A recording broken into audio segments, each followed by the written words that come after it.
और दिल्ली से सटे गाजियाबाद के मसूरी इलाके में परसों हुए बवाल के मामले में थानेदार और स्थानीय खुफिया विभाग के 2 सब इंस्पेक्टर को सस्पेंड किया गया है। स्थानीय खुफिया विभाग के डीएसपी को सस्पेंड करने की सिफारिश की गई है। पुलिस और एक गुट के बीच हुई झड़प में 6 लोगों की मौत हुई थी। फिलहाल हालात सामान्य हैं।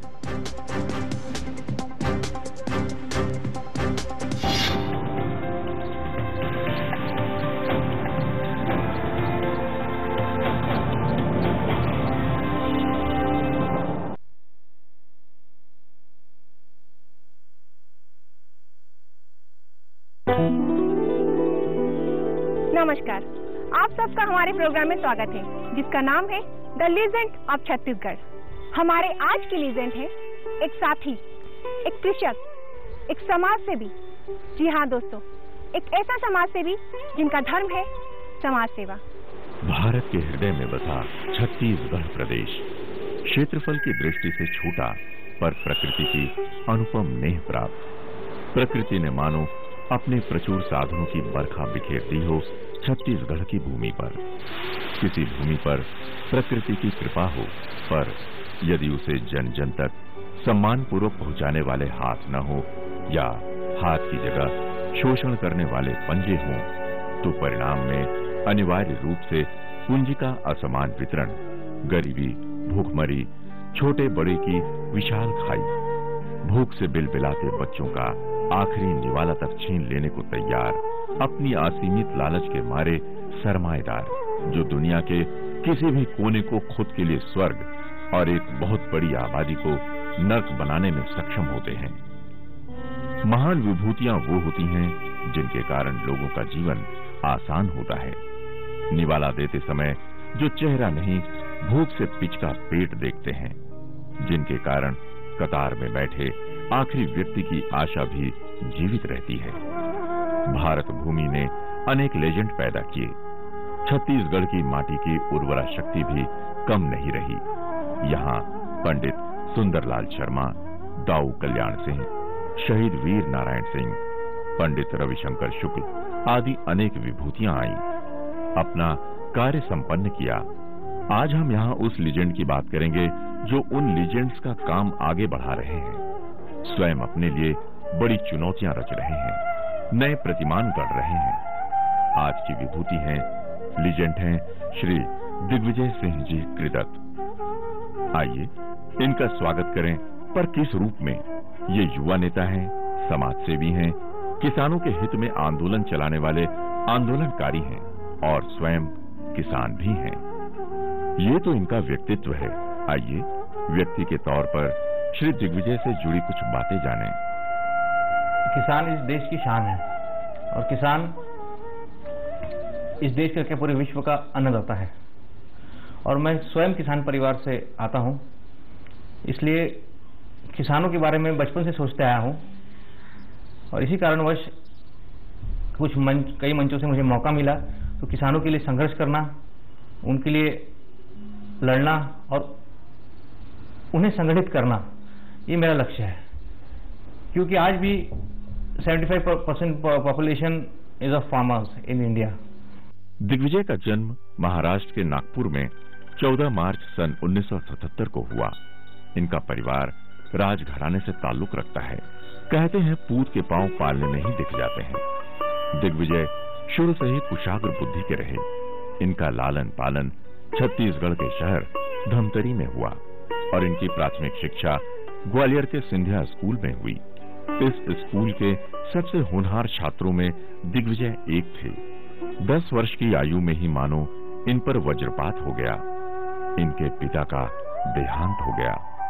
स्नेहमयी माता, एक छोटा भाई और एक छोटी बहन दिग्विजय की सबसे बड़ी धरोहर बन गए। इनको बहुत अधिक चाहने वाले नाना जी और दादी जी के मजबूत सहारे के साथ अपने पिता की असमय मृत्यु के दुख को भुलाकर दिग्विजय आगे बढ़ते चले गए। इनकी माता की चाहत थी कि उनका होनहार पुत्र डॉक्टर बने। दिग्विजय सोचते थे कि उनके भीतर मौजूद अधूरेपन का इलाज कोई डॉक्टर नहीं कर पा रहा है, तो वे स्वयं डॉक्टर बनकर अपना इलाज कर लेंगे।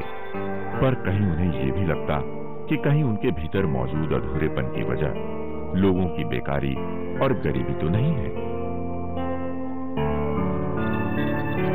दिग्विजय के भीतर के द्वंद ने आखिर उन्हें एक डॉक्टर की आसान और रसूखदार जीवन की जगह समाज सेवा का पथरीला रास्ता चुनने पर विवश कर दिया।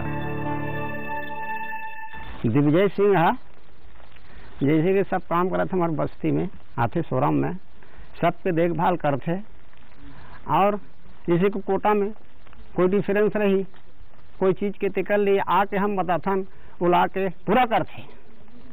और कहीं बार दाना है, धान खरीदी के बेकार वो खंगते होते बोलथन तो फटाक से भेजवाते, बोल देते। और सब किसान के हित के लिए पूरा कार्य बतावो आके ओला पूरा करते। और जैसे कि अभी एक बार सब आँख के कमजोरी वाला शिविर लगा रही से, ओकर ला रही से शिविर करी से, देखिए आँख जांच करो इस। अपनी फुटबॉल टीम का माना हुआ centre forward Digvijay GS college Nagpur से बीकॉम कर आखिरकार जीवन में भी सेंटर फॉरवर्ड की भूमिका निभाने मैदान में कूद पड़ा।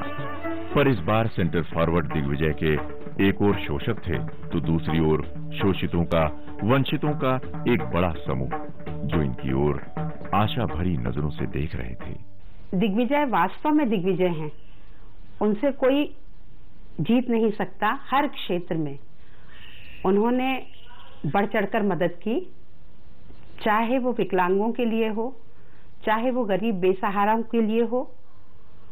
और मुझे तो ऐसा याद आता है कि एक बार हार्ट का एक पेशेंट था, उनको सहायता की ज़रूरत थी और मैंने उनके पास इस बात को रखी कि दिग्विजय जी ऐसी बात है कि उनको सहायता चाहिए, और उन्होंने मंच पर आकर उस व्यक्ति की सहायता की।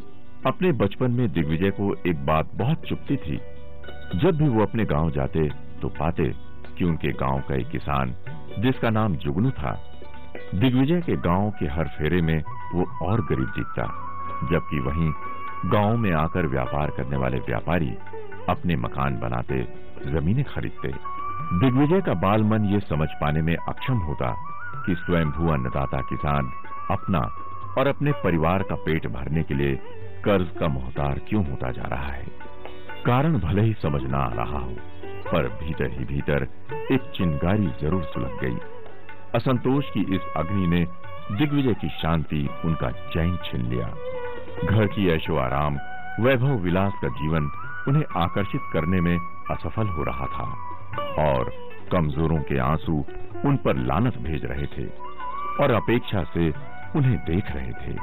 गरीबों के, किसानों के आंसुओं के सैलाब ने आखिरकार दिग्विजय को सुख सुविधाओं के जीवन से खींचकर गरीबों की झोपड़ी के आगे जमे दलदल में धकेल ही दिया।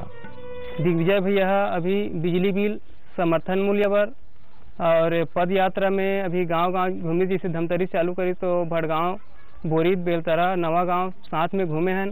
यहाँ तक के कलेक्टर भी गए हैं। हमन खाद की किल्लत हो गई इस बीच में, तो गाँव से ट्रैक्टर लगा के जाता है ना, वैसे उनका सहयोग हम मतलब मिलते। छोटे मोटे काम रहते तो उनका घर में भी जाता है ना, वो अपन घर के बाजू में बराबर 1 घंटा समय निकालते गांव का आदमी मेंबर, और ये करके आसपास के पूरा आदमी उनकर घर में जाते। जब गंगरेल में 52 गांव डूब गए, गांव वालों के घर, उनकी आशाएं पानी में बह गईं। अच्छे खासे लोग सड़क पर आ गए। बसेरे के लिए, अपना सर छुपाने के लिए बेघरबार लोग सरकारी जमीनों पर रहने लगे। पर समस्या पट्टे की, सरकारी मंजूरी की, लोगों के सामने आशा की कोई किरण नहीं।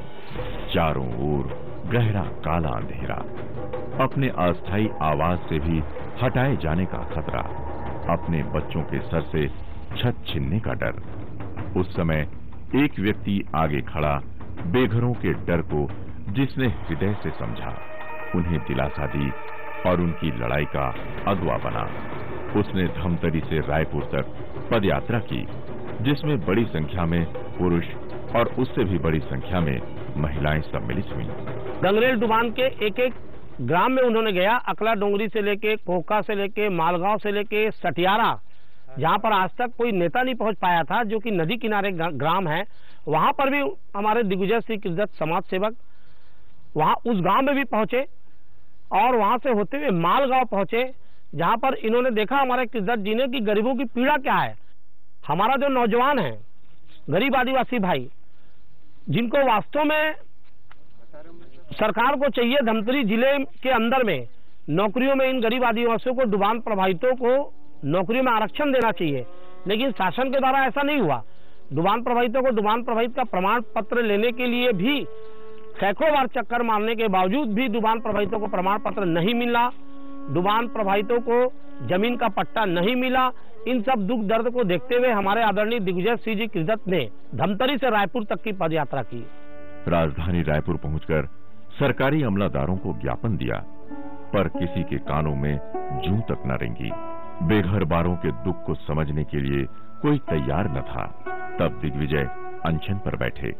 लगातार 4 दिन के अनशन के बाद भुक्तभोगियों के प्रति सरकार गंभीर हुई और वंचितों को उनका हक दिलाने में दिग्विजय सफल रहे। दिग्विजय के नायकत्व में मिली इस विराट सफलता ने इन्हें गरीबों, किसानों, कामगारों के और नजदीक ला दिया। लाल बहादुर शास्त्री, छत्रपति शिवाजी महाराज, स्वामी विवेकानंद और वल्लभ भाई पटेल जैसे महान आत्माओं को अपनी प्रेरणा स्रोत मानने वाले दिग्विजय जब किसानों से कहते कि सब किसान समान हैं, किसानों का हित सिर्फ किसानों की एकता में है, आपका हक है किसानों के स्वाभिमान को जगाना, सशक्त किसान, संगठित किसान, स्वाभिमानी किसान। दिग्विजय अपनी ओजस्वी वाणी में गरजकर जब किसानों से ये कहते तो गर्व से किसानों का सीना फूल जाता। हजारों कामगारों के हाथ उनके समर्थन में खड़े हो जाते। ऐसा निस्वार्थ और स्वाभिमानी नायक पाकर वो कृतार्थ हो जाते। दिग्विजय की अब तक की यात्रा गौरवपूर्ण रही। नवयुवक में एक विशेष खासियत मैंने ये देखा कि इनकी भी आत्मा एक समाज सेवा से ओतप्रोत है। किसान, मजदूर, पीड़ित व्यक्तियों को न्याय दिलाना इनका प्रथम उद्देश्य है। जो दलगत राजनीति से ऊपर भी भावना इनकी झलक के सामने आती है, जिसमें हमारे कृषि प्रधान देश के समस्त कृषकों की मूलभूत समस्याएं, जैसा किसानों को बोनस का है, बिजली बिल माफी का है, किसानों को शासन के द्वारा रियायत देने का है, किसानों में कृषि के उन्नत कृषि के प्रति जागरूकता लाना है। ये सब योजनाओं पे बहुत अच्छा इनका पहल है। गांव-गांव में जनसंपर्क है। अनेक समाज सेवी संगठनों का उन्होंने नेतृत्व किया और अब भी कर रहे हैं। कई बेरोजगारों की आशा भरी नजरों का वो एकमात्र मरकज है। युवा नेता के रूप में वो सबसे ऊर्जावान युवाओं का नेतृत्व कर रहे हैं और अपने बड़ों की आंखों का तारा बने हुए हैं। स्वभाव से संतुलित, बोलने से ज्यादा कर्म पर विश्वास रखने वाले युवाओं के प्रेरणा स्रोत अपनी पार्टी की आशा की किरण दिग्विजय चाहते हैं। जैसे बरखा की बूंदें तपती धरती के चेहरे पर खुशहाली ला देती है, यहाँ के किसानों के, श्रमिकों के, मजदूरों के चेहरे भी उसी फुहार की तरह चमकते रहें, दमकते रहें। यहाँ के किसानों का शोषण ना हो, अशिक्षा ना हो, हर तरफ हरियाली हो, उजियारी हो, खुशहाली हो। हम सब दिग्विजय की सब इच्छाओं की पूर्ति के लिए करें और उस छत्तीसगढ़ राज्य के लिए काम करें जहां चारों ओर प्रकाश हो और कहीं अंधेरा हो भी तो एक नन्ही बिटिया की खिलखिलाहट उस अंधेरे को दूर भगा दे। फूलों से खुशबू कोई चुरा नहीं सकता, अरे जो खेला ही नहीं उससे कोई हरा नहीं सकता। अपनी कहानी में सदा तुम्हें ढूंढा किए, पर जो जिया ही नहीं जीवन में उससे कोई पा नहीं सकता। तो दोस्तों, ये थे हमारे आज के लेजेंड। आपसे फिर मुलाकात होगी छत्तीसगढ़ के एक और लेजेंड के साथ। अब मुझे दीजिए इजाजत।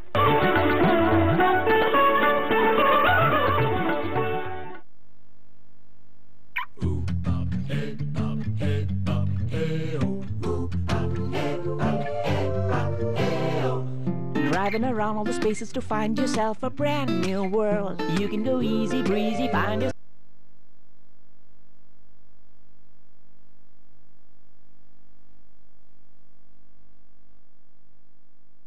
तो ले आते हैं। नई रिट्ज में है ड्राइविंग कंफर्ट के साथ नया बहुत कुछ जो आपको रखे